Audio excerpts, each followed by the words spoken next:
कूफे वालों ने ख़त भेज भेज के बुलाया था इमाम को, खत भेज भेज के बुलाते थे, मौला आपके चाहने वाले यहाँ के ऊपर बहुत लोग मौजूद हैं, आप चले आइए।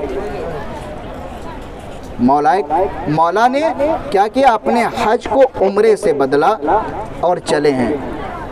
लेकिन कूफे में दाखिल होने से पहले अपने भाई मुस्लिम बिन अकील को सफ़ीर बना के भेजा कि जाओ ज़रा मालूम करके आओ कूफे के हालात कैसे हैं।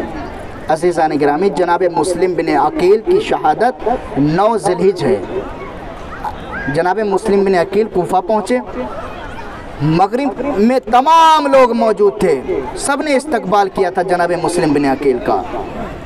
लेकिन अज़ीज़ान गिरामी, जब नमाज इशा के बाद जनाब मुस्लिम बिन अकील ने मुड़ के देखा, चंद लोग ही बाकी थे, जिनमें से जनाब उम्मे खानी भी मौजूद थे।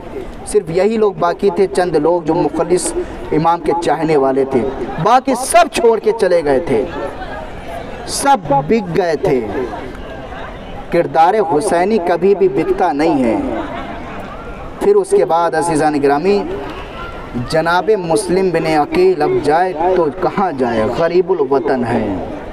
एक ज़ईफ़ा के दरवाज़े के ऊपर बैठ गए। ज़ईफ़ा ने दरवाज़ा खोला, उसने कहा, शख्स तू जानता नहीं है कि कूफे के हालात बहुत ही रंजीदा हैं, बहुत ही ज़्यादा सख्त हैं, तो कूफे के हालात से वाकिफ़ नहीं है, तू अपने घर चला जा। तभी गरीब मुस्लिम कहता है, वो कहाँ जाए जिसका कोई घर ही ना हो। हाँ अज़ादारों, तभी उस ज़ईफ़ा ने जनाब मुस्लिम बिन अकील को लिया, अपने घर में लेके गई। अज़ीज़ान गिरामी, जनाब मुस्लिम बिन अकील को जो ज़ईफ़ा लेके गई थी वो मोमिना थी, उसका बेटा जो था वो क्या यजीद के लश्कर की तरफ था। जनाब मुस्लिम बिन अकील को ढूंढा जा रहा था, इनाम रखा गया था।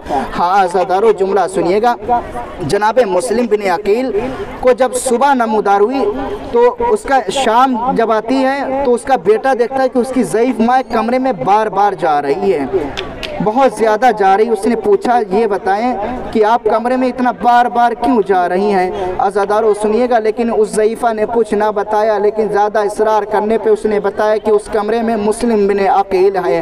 हाँ अज़ादारों, ये ख़बर जाके उसने लश्कर वालों को दी। इधर जनाब मुस्लिम बिन अकील को गिरफ़्तार करने के लिए लोग आ गए, लोग जमा हो गए। हाँ अज़ादारों, मालूम है आखिर अली के घर का खून है ना, अली के ख़ानदान का खून है ना, तो जनाब मुस्लिम बिन अकील ने जंग करना शुरू की। अज़ादारों सुनिएगा, मालूम है फौजें भागती हुई नजर आ रही थी, लेकिन मालूम है हुक्म दिया गया कि एक गार खोदी जाए। गार को खोदने के बाद गड्ढा खोदा गया, वहाँ के ऊपर जनाब मुस्लिम बिन अकील को ले जाया गया, और जैसे ही जनाब मुस्लिम बिन अकील उस गड्ढे में गिरे हैं ना, ऊपर से तीर चलाए गए, ऊपर से आग बरसाई गई। हाँ अज़ादारों, जनाब मुस्लिम बिन अकील को गिरफ्तार किया गया। उसके बाद दारुल इमारा के ऊपर ले जाने के बाद जनाब मुस्लिम बिन अकील ने वसीयत की, का वसीयत मेरी ये है कि मैं ख़त ये लिख रहा हूँ कि मेरे आका हुसैन जो इधर कूफे की जानिब आ रहे हैं, उनको इधर न आने दिया जाए। आज़ादारों मालूम है वो वसीयत जनाब मुस्लिम बिन अकील ने की। कहा, हाँ अगर मुझे ज़रा पानी मिल जाता तो मैं अपनी प्यास बुझा लेता। हाँ आज़ादारों, जनाब मुस्लिम बिन अकील के सामने जब पानी पेश किया गया ना, मालूम है खून का कतरा पानी के अंदर गिरा। जनाब मुस्लिम बिन अकील ने वो खून का कतरा जैसे ही पानी के अंदर गिरा ना, पानी को हटा दिया। अज़ादारों बस सुनिएगा, आखिरी रब्ते मसाइब पढ़ रहा हूँ, उसके बाद आप तमाम मोमिनीन की रहमत तमाम है। अज़ादारों, फिर आज जो हम लोग उंगली उठा के जो ज़ियारत पढ़ते हैं ना, अस्सलामु अलैका या अबा अब्दुल्ला, जो उंगली उठा के पढ़ते हैं ना, ये सुन्नत जनाब मुस्लिम बिन अकील है। तभी दारुल इमारा पे ले जाने के बाद तभी जनाब मुस्लिम बिन अकील ने मक्के की जानिब अपने चेहरे को किया, फौरन ही उंगली से इशारा करके कहा, अस्सलामु अलैका या अबा अब्दुल्ला, अस्सलामु अलैका या इब्ना रसूलिल्लाह।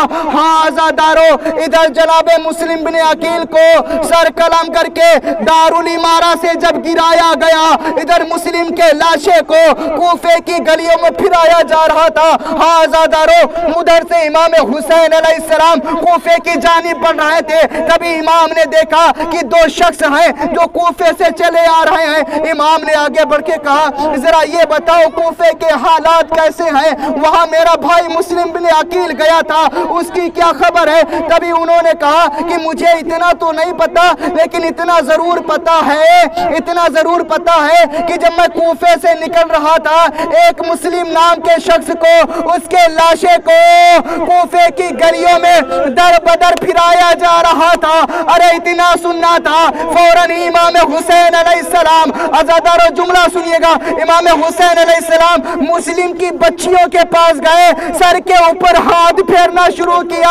हाँ आज़ादारो, तभी मालूम है मुस्लिम बिन अकील की बच्चियों ने पूछा, जरा ये बताएं कि आप मुझ पे इतना प्यार क्यों कर रहे हैं? तभी इमाम ने फरमाया कि यारे मेरी लाडली, आज से तुम यतीम हो गई। हाँ आज़ादारो, ये मंजर जनाबे सकीना कुछ कदम की दूरी से ये मंजर देख रही थी। सकीना समझ गई कि जब कोई यतीम होता है, उसके सर पे हाथ फेरा जाता है, उसको प्यार किया जाता है। हाय रे असरे आशूर, इमाम हुसैन की शहादत के बाद जैसे इमाम हुसैन का सर कलम किया गया, अरे सकीना अपने बाबा को रोना चाहती थी, तमाचे लगाए जाते थे, रोने ना दिया जाता था। सकीना ने मकतल का रुख किया, अरे बाबा जान, मैंने तो सुना था यतीमों को प्यार किया जाता है, लेकिन यहाँ तो तमाचे लगाए जा रहे हैं। अरे बाबा, आपके बाद मुझ पर बहुत जुल्म सयालमुल लज़ीना ज़लमू अय्युन क़ल्बिन मुनक़लिबून इन्ना लिल्लाहि व इन्ना इलैहि राजिऊन। बारहा बहक़ मोहम्मद वाले मोहम्मद के सदक़े में हमारी इस मखसूस इबादत को कबूल मकबूल फरमा। बारहा जितने भी मोमिनीन फ़र्श अज़ाब पे तशरीफ़ फरमा हैं, जो भी इनकी दिली जायज़ हाजात हैं, अल्लाह उन सब की तमाम दिली जायज़ हाजात को कबूल मकबूल फरमा। यहाँ के मोहम्मद वाले मोहम्मद के सदक़े में जितने भी मोमिनीन ने दुआओं के लिए कहा है, अल्लाह उन सब की तमाम दिली जायज़ हाजात को कबूल मकबूल फरमा। बारहा ये दुनिया बहुत ही जुल्म जोर से भर चुकी है। हमारे आखिरी इमाम ज़माना के ज़ोर में ताजिल फरमा, हम सबको उनके अमल अनुसार में शुमार फरमा। आमीन या रब्बल आलमीन।